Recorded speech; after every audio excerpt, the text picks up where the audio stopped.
Hello Internet, this is the Thunder Paladin, and welcome back to episode 5 of my continuing review of the Sacred 40 miniatures from Artistic Justice Games for the Fairytale Games Battle Royale card game. Next up, we're looking at the Children of Magic, so stay tuned. Alright ladies and gentlemen, this is the first part of the review where we go over the characters and their backgrounds, and then later on we'll go over the miniatures and the actual details of said miniature themselves. Now, I do want to apologize for the delay between episodes 4 and 5. I also want to mention that, yes, I do know that I called episode 4 episode 3. We're just going to forget that all happened. Now, this is the first in the series. We're going to be going over some tales that we've already mentioned in other reviews, so I'm going to be rather quick about those and spend more time on the remaining 2 miniatures. If you've been able to guess them already, you get a round of applause. But first off, we're going to go back over Snow White. Now, we mentioned the tale of Snow White previously when we reviewed The Huntsman. Now, of course, makes her Germanic. She was first, I believe, published by the Grimms, or at least made popular by the Grimm's Fairy Tales book in 1812. She is, of course, the title character, and was sent into exile with 7 now famous dwarves from the Evil Queen. Now, the Evil Queen is the one pictured with the poison apple in a lot of the Fairytale Games Battle Royale art. In fact, she's on the back of every box. She's the main character on the back of every box, the Queen is. So this makes Snow White a rather interesting character to talk about. She was the fairest of the land and was meant to be killed by the huntsman. And the huntsman, having pity on her, said, "You go ahead and go hide somewhere. I'm going to tell the Queen that you're dead, that I killed you. I'll show her like some organs from, I believe it was a boar, and I'll say it's your organs because the Queen was creepy like that." But yes, this is Snow White, and known in this set specifically as Snow. Alright, next up, from the Lewis Carroll series, in Wonderland, we have the main character, arguably the main character in the series, Alice. Now, Alice we touched on earlier because of the Cheshire Cat and the Mad Hatter. Now, she was, of course, written by Lewis Carroll, and she was in Alice's Adventures in Wonderland, where she is the main character who gets trapped down gets lost down the rabbit hole, so to speak, chasing the White Rabbit, and then runs into all the other crazy characters of Wonderland, like the hookah-smoking caterpillar, Mad Hatter, the March Hare, the Dormouse, I believe. Please tell me it's the Dormouse. I'm pretty sure it's the Dormouse. And, of course, the Queen of Hearts. Now, the Queen of Hearts is also on the back of every box of the Sacred 40. She's the one to the left, which makes Alice, once again, probably a very important character when the card game comes out. Now, next up, we have a twofer, because we touched on the main villain from this series. We touched on Captain Hook in our last review. From J.M. Barrie, this is Peter Pan and his beautiful little sidekick, Tinkerbell, known in this set as Peter Pan and Tinkerbell. Go figure. Now, Peter of Pan, yes, exactly. I'm keeping that in. I'm so sorry, guys and gals. It's been a while. I'm a little rusty. Peter Pan here is the boy that doesn't want to grow up. We're all familiar with the tale. If we've seen Robin Williams, rest in peace, his wonderful adaptation in the movie Hook, or the animated Disney classic, where Peter Pan is the boy who refuses to grow up and lives in Neverland. And of course, Tinkerbell is a fairy that lives there, is very, very close to Peter Pan, and the closeness of which she is to Peter Pan varies from tale to tale, depending on the Arthur's interpretation of their relationship. Now, next up, we have a second 2-for-1. Say hello to Dorothy and Glinda the Good Witch. Now, we've already gone over the Cowardly Lion and Bastinda, the Evil Witch of the West. Here we have Glinda the Good Witch of the North, I believe, and Dorothy, who is, of course, the main character from the Wonderful Wizard of Oz, where we're all familiar with the classic black and white film that was later colorized, where she meets all the colorful characters, including the Cowardly Lion, the Tin Man, and the Scarecrow. Scarecrow being one of my favorite characters of all time. I can't wait to go over his miniature, which will be in the next episode. Ooh, can't wait for that. But those were, of course, I would be amiss if I didn't mention that those were also written by Frank Baum, an American author. Now, boys and girls, we're in for a special treat for these last two because these are the closest to real-life characters that we're going to get in the Sacred 40. First off, please say hello to King Arthur. King Arthur, also known as Arthur Pendragon, is fabled to be the British leader in the 5th and 6th centuries. Now, the truth of his existence is hotly debated, so we don't know if he was actually the leader of the Britons at that time or not. And there are several people that would argue either way. However, he was popularized, since this is about the fairy tale aspect of it, he was popularized in literature by Geoffrey of Monmouth, I hope I'm pronouncing that right, in the 12th century.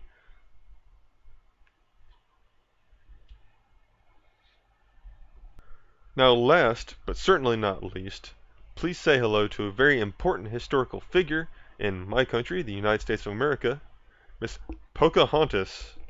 Now, Pocahontas, who was born Matoaka, I hope I'm pronouncing that correctly, was a Powhatan and daughter of the chief of the Powhatans. She was born in 1595, died in 1617 in her husband's arms. She was married to a Britishman and died of, we're not sure if it was an unknown disease, might have been tuberculosis even, or pneumonia.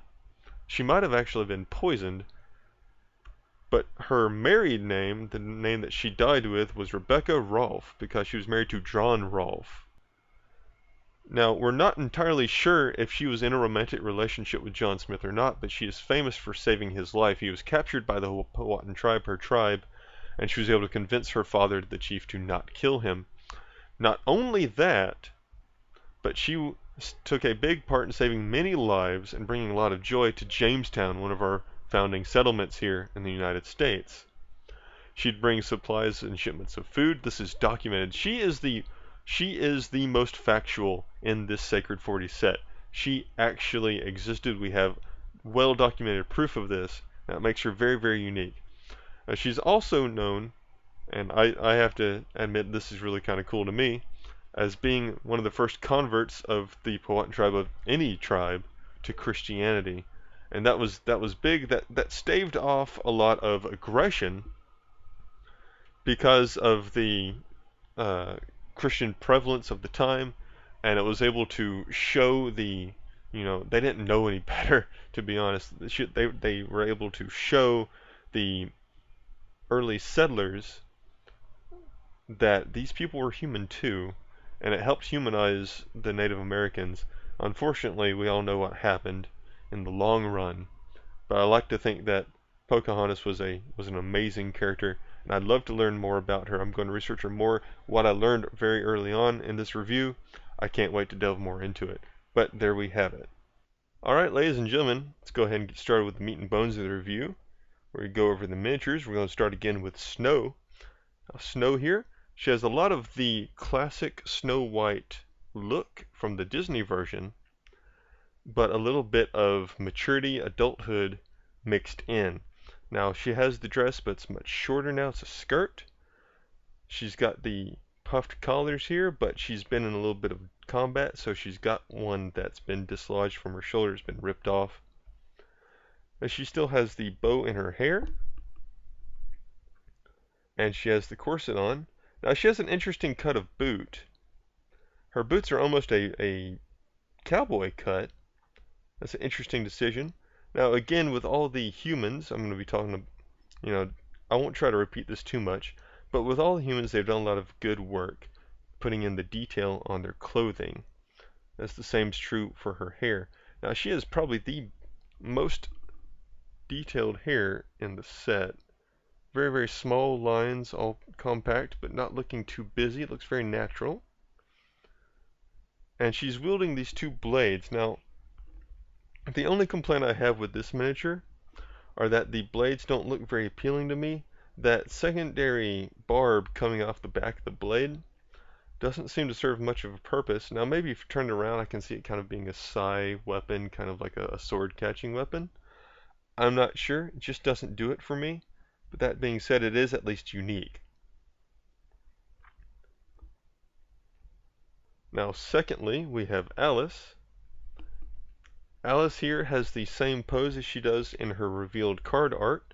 I really do appreciate that because it's a very interesting pose. She's got the split leg, she's got the bent knees, a lot of action going on into this pose. She looks very ready to strike.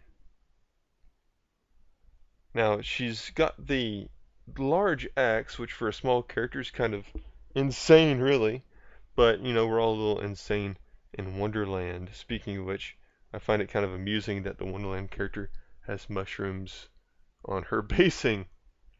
Now she's seen better days. She's got some rips and tears in her dress. That does allow us to see her garter there, which is a quite sexy little detail that they've added there. They do try to put in, I've noticed with some of the female characters, a little bit of cheesecake, but it's not overly sexualized, and I do appreciate that. Now she has her bow in her hair. It's a different kind of bow, and this one's gone limp.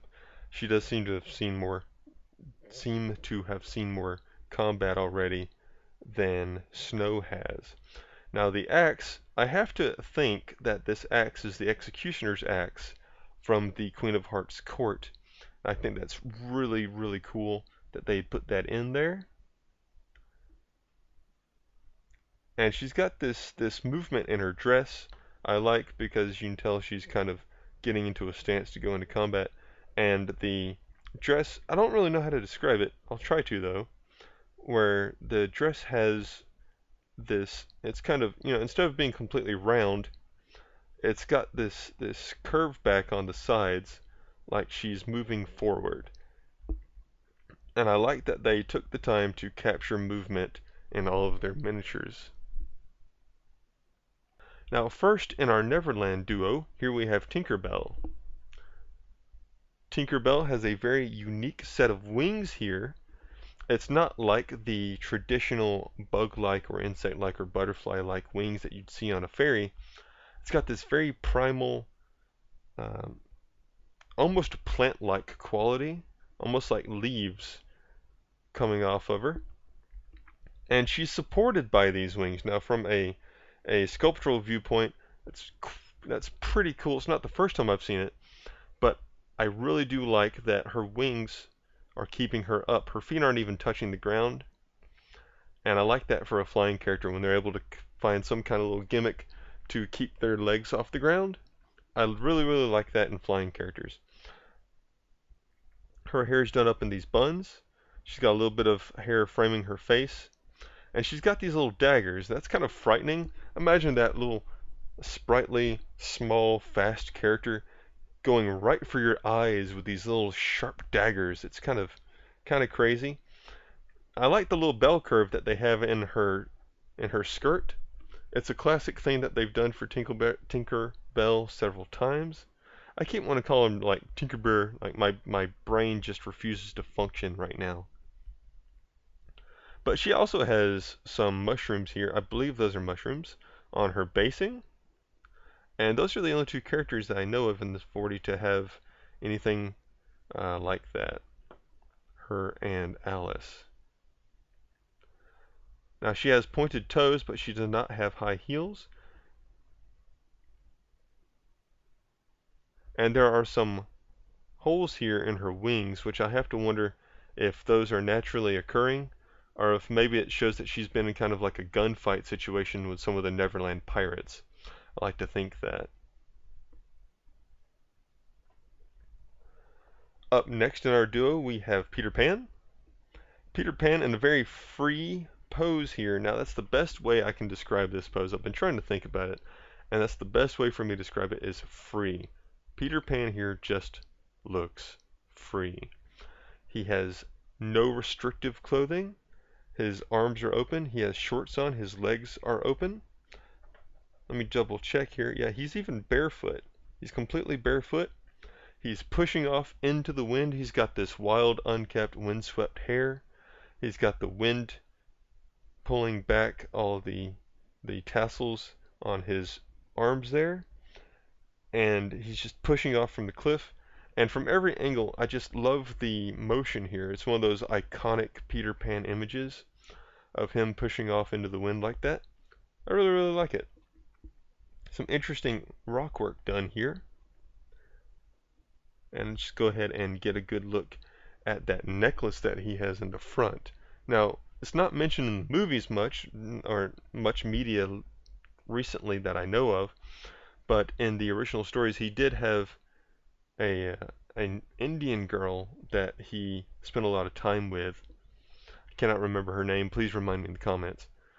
But I can see that as kind of a trinket or a keepsake that he got from her. And I like that they took the time to add that. It shows that they researched the character.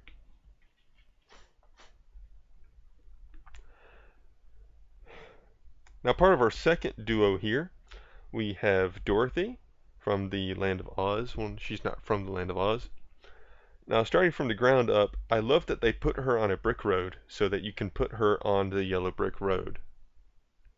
She has a classic appearance here from the movie where she's got the farm dress and the pigtails, but they've damaged it up, so to speak. She's got a huge gash here on her dress. She's got some damage here to the top part of her dress where the clasp or whatever has been ripped out, and it's only hanging on by one side. And she does not have any weapons like the other females do in this set. Instead, it looks like she's trying to go hand to hand. She's got her hands up, ready to kind of just go farm girl on you. No classical training, so to speak, for any weapons, but she's just going to beat the crap out of you. Now, to drive that home, they've given her these Chun-Li-esque ankle weights with these spikes on them where she can just kick the crap out of you. And I would have never thought to do that. Who saw Dorothy and said, we got to Chun-Li her up? I don't know, but I kind of dig it just because I'm a huge fan of Chun-Li and Street Fighter 2. I grew up on Street Fighter 2, so I like that. She also has some bracers added on here for a little bit of protection. She can go all Wonder Woman and put her arms up and protect herself. Now, much more sophisticated, here we have Glinda the Good Witch. She's also the tallest figure in the set, including King Arthur. And it also helps that she's sitting on this, well, not sitting, but standing on this rise of rock here. And including her crown, she is the tallest character in the set. She's got a full complement of gear here. Now, the gear includes a crown. It's got a very interesting shape to it. Almost an oriental influence there, especially with the little things coming off the side. She's got those little spikes coming off of her shoulders as well, and on her scepter. Her scepter also has that star shape to it, which I don't know if there's any significance. I honestly haven't read the books, but I don't know if the star has any significance to her character. Now, to symbolize the royalty of her position, she has crowns embroidered on the back of her cloak here, and her cloak, as well as all of her gear, are pristine, to show that she hasn't gotten into any combat, so to speak. I can see her kind of being a sit in the back, cast spells, or heal people, or govern the fight kind of character. She has these unique boots that have dual layers to them. And it looks like they're made out of a soft leather, maybe. And she has some very feminine features going on. Very low plunging neckline here in the front. And her hair is very, very nice. I like the deep ridges there. And I bet that would be a lot of fun to paint.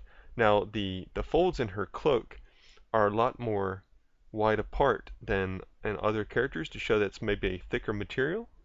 I like that how that helps set her apart from the other characters. Up next we have King Arthur. King Arthur in a very kingly pose here. He's got his back pulled backwards instead of leaning forward. Shows that he's in control of himself. He's got his foot up on the rock. It's kind of a physical demonstration that this is my house. You know, he's kind of claiming it. And he's got Excalibur here at his side. Now, Excalibur, I didn't touch on this earlier, but it was said to be a magical weapon that helped symbolize his rule, his right to rule. It was a very powerful blade, and that's shown here physically. It's a very long sword. Looks to be about a 4 or 5 foot blade here. Now he's wearing plate mail, very kingly, very knightly, and he's got a lovely cloak that goes down about mid-calf, stays out of the way in combat. He's got a little bit of a tatter there, and he's got some battle damage.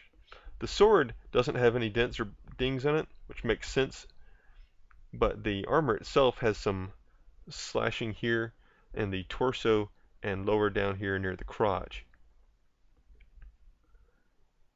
Now he's got facial hair, and he's got kind of that windswept look to his hair as well.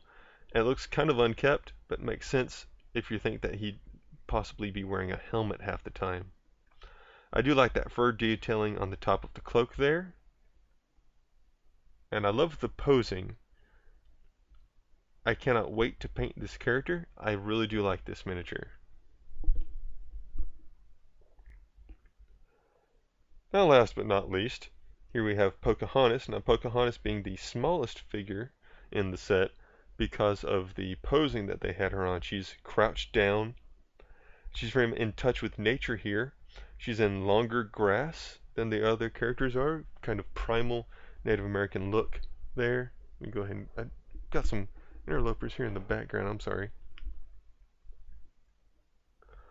And she's got a windswept look as well. It's coming to the side here, and that has picked up her hair and her hair dressing. Now, one thing I want to mention here is they've taken the time to individually sculpt that loose strand of hair, which adds to her primal look. She's got an off the shoulder look here on her dress. It's got those tassels, which are very well known in the Native American look. Now, I don't know how historically accurate that would be, but you see that in a lot of paintings of female Native Americans. They've got that off-the-shoulder tasseled look there. I do like that she has a unique pose, as opposed to any other character in this set, kind of using stealth more instead of outright attack. Now, that being said, we have to talk about her weapon. It's the only downside here to the miniature for me. It looks like it's a sharpened bone, and I really would have either went with a flint knife or possibly a bow and arrow, but that was a choice by the sculptor or by the artist. I'm not sure who got control over what weapons they wielded, but while I think they missed the mark there, otherwise I think it's a good miniature, and I look forward to painting it as well. Looks good from all angles, did really good on the fabric, and she's got these little bracelets and anklets that you could paint to get a lot of different color to it. I can see those being several different colors because it's a coastal Indian tribe. Do kind of a seashell kind of look there, or other materials, including dyed materials. I like that. Alright, there you have it. Thank you very much for watching. Next time we're going to be looking at the horror show, which includes some of my favorite characters, including the Scarecrow that I mentioned earlier, and we get to see Beowulf's counterpart, Grendel, as well as some others. Stay tuned. God bless you. Bye-bye.